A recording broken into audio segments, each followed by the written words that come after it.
Question number 41. One of the roots of the equation z to the power 6 minus 3z to the power 4 minus 16 equals to 0 given by z1 equals to 2. The value of the product of the other 5 root is. So we are given z to the power 6 minus 3 z to the power 4 minus 16 equals to 0. So it will have 6 roots: z1, z2, z3, z4, z5 and z6. z1 is given 2 and we have to find out the value of product of the other 5 roots. So the product or multiplication of roots is given by c equals c by a, where c is the constant at the end and a is the constant associated with the first term.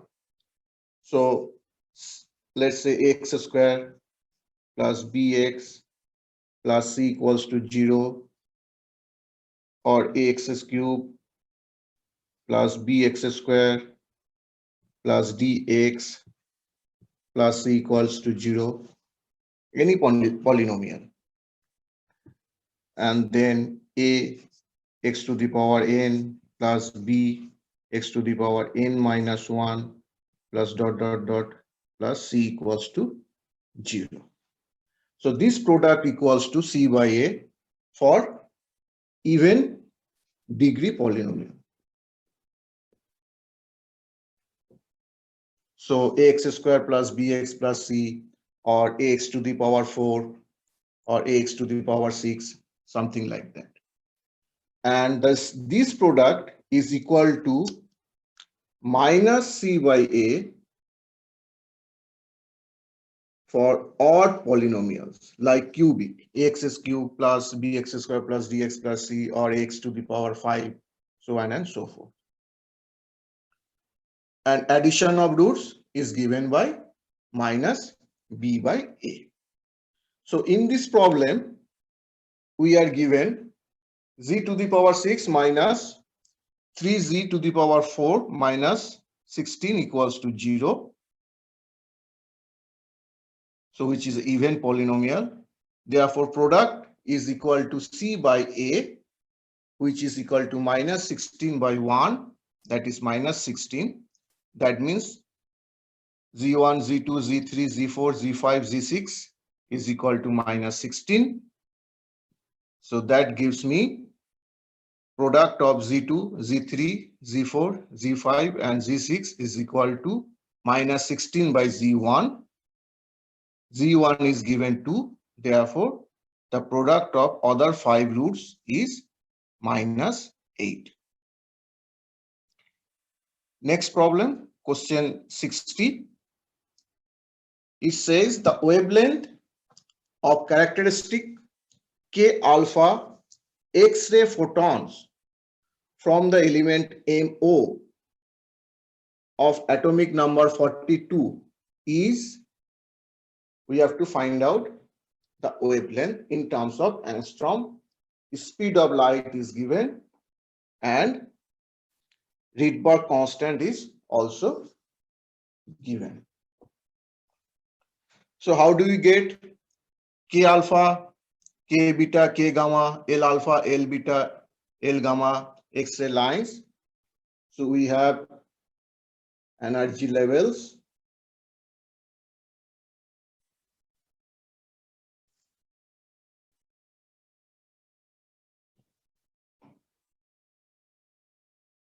N equals to 1, N equals to 2, N equals to 3, N equals to 4, N equals to 5, so on and so forth.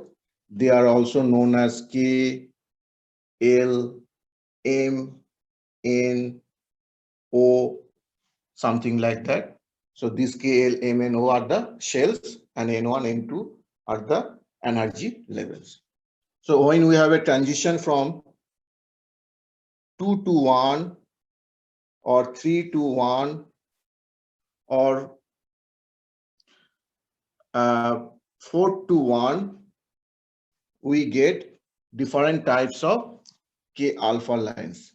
K alpha, K beta, K gamma.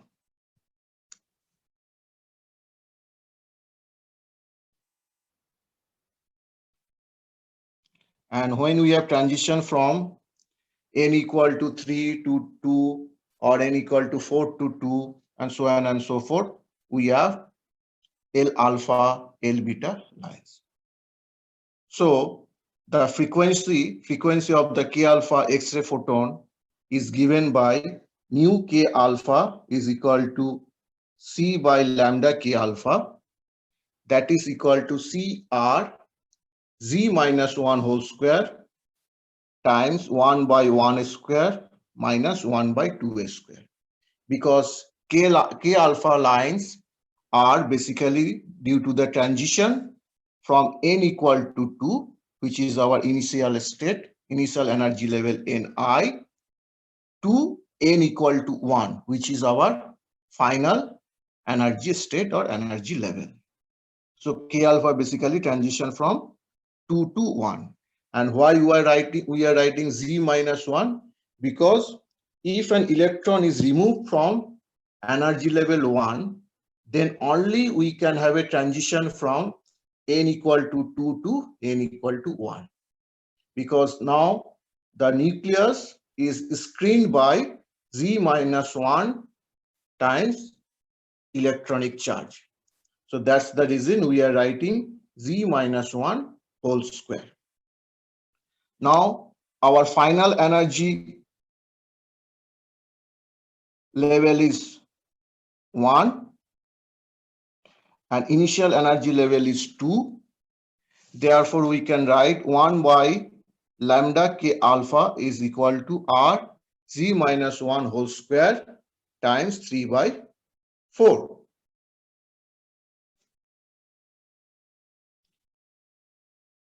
Therefore, lambda K alpha is given by 4 by 3 times 1 by R times Z minus 1 whole square, which is equal to 4 by 3, 1 by value of R is 1.09 times 10 to the power 7 per meter times 41 whole square, because Z is 42. So Z minus 1 is 42 minus 1, that is 41. So we get 4 by 3 times 1 times 10 to the power minus 7, then multiply and divide it by 10 to the power 3, because we have to find out the answer in terms of angstrom, and then divided by 1.09 times 1681. That gives us 4000 by 5496 angstrom. And if we do the calculation, we get our lambda K alpha is approximately equal to 0.7 angstrom. And we have to find out the result up to 1 decimal place. So lambda, that is the wavelength of K alpha X-ray photons, is 0.7 angstrom. Question number 57. A particle of mass m is moving with a velocity vi, that means along x-axis, and collides elastically with a particle b of mass 2m. B is initially at rest. After collision, A moves with a velocity va j cap, that means along y direction. If Vv is the final speed of B, then Va square is equal to K times Vb square. the value of K is. We have to find out the value of K. So we have a particle of mass m is moving with velocity v and colliding elastically with a particle of mass 2m at rest. After the collision, the particle of mass m is moving along y-axis with velocity va.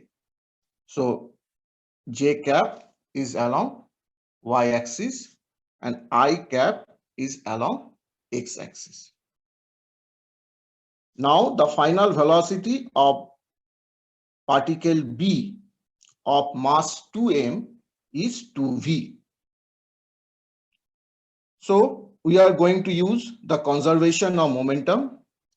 So along x-axis, we have momentum before collision is m times v. This is the momentum of the particle of mass m because particle of mass 2m is at rest. And then after collision, the total momentum along x-axis is twice mvb cos theta, where theta is the angle between x-axis and the direction of motion of particle B. The theta is here. Now along y-axis, before collision there was no momentum, so before collision it is 0 along y-axis. After the collision, the particle of mass m is moving along y-axis. So therefore we have mva, and the component of the momentum of particle B along y-axis is twice mvv sine theta, the minus sign because now it is negative y direction. So that gives us mva after rearranging is equal to twice mvv sine theta. So squaring and adding equation 1 and 2, we get m square times v square plus va square on the left hand side is equal to 4 mvv square times cos square theta plus sin square theta. So m square will cancel out and we get v square is equal to 4 vb square minus va square. That is our equation 3, and we know cos square theta plus sin square theta is equal to 1. Now we have to apply also the conservation of kinetic energy because it is elastic collision. So before the collision, the total kinetic energy was half mv square. That is the kinetic energy of the particle of mass m, and particle of mass 2m was at rest, so it has no kinetic energy. So before collision, we have half mv square total kinetic energy, which is equal to the total kinetic energy after collision, that is half mv square kinetic energy of particle of mass m plus half twice mvv square, that is the kinetic energy of particle of mass 2m. That gives us v square is equal to v square plus 2v square. So putting the value of v square from 3, so this is our v square, we get 4vv square minus v square is equal to v square plus 2v square. That is equal to 2v square is equal to 2vv square. That means va square is equal to vv square. And we are given va square is equal to k vv square. So from here V square is equal to VB square, that is equal to K VB square. That tells us that K is equal to 1. Question number 30. The radial component of acceleration in plane polar coordinate is given by. 4 options are given and we have to find out the right one. So the acceleration in polar coordinate is given by r double dot minus r theta dot square times r cap plus r theta double dot plus 2r dot theta dot times theta cap.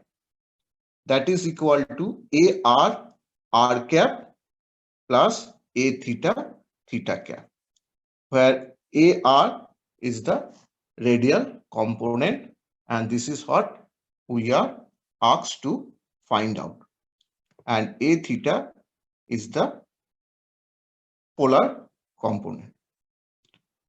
So radial component is AR, which is equal to r double dot minus r theta dot square, that is equal to, we can write d2 r by dt square minus r d theta by dt whole square. So that is our radial component and therefore option B is correct. I have also mentioned the significance of each terms associated with the acceleration. So r theta dot square is nothing but the centripetal acceleration. R double dot, which is linear acceleration in the radial direction. R theta double dot, that is linear acceleration in the tangential direction. And r dot theta dot is nothing but the Coriolis acceleration.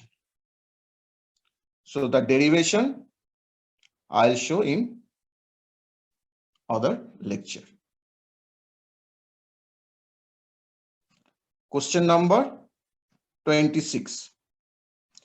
A linearly polarized light falls on a quarter wave plate and the emerging light is found to be elliptically polarized. The angle between the first axis of the quarter wave plate and the plane of polarization of the incident light is 30 degree, 45 degree, 90 degree, or 120 degree. We have to find out the right option. So here I have shown it, the schematic diagram. So we have light coming, which is input, and then we have output. This is our first axis, and this is the plane of polarization, which is denoted by the green line, and the angle between the first axis and the plane of polarization is theta. So theta is the angle between first axis of the quarter wave plate and the plane of polarization. And we know if theta is equal to 0, polarization remains same. That means the outgoing wave is linearly polarized light. If the angle is between 0 and 45 degree, then only we'll get elliptically polarized light. Therefore, the option A, which is 30 degree, is correct. And at theta equal to 45 degree, we get circularly polarized light. And depending on the sign, that means if theta is plus 45 degree, we get right circularly polarized light. And if theta is minus 45 degree, we get left circularly polarized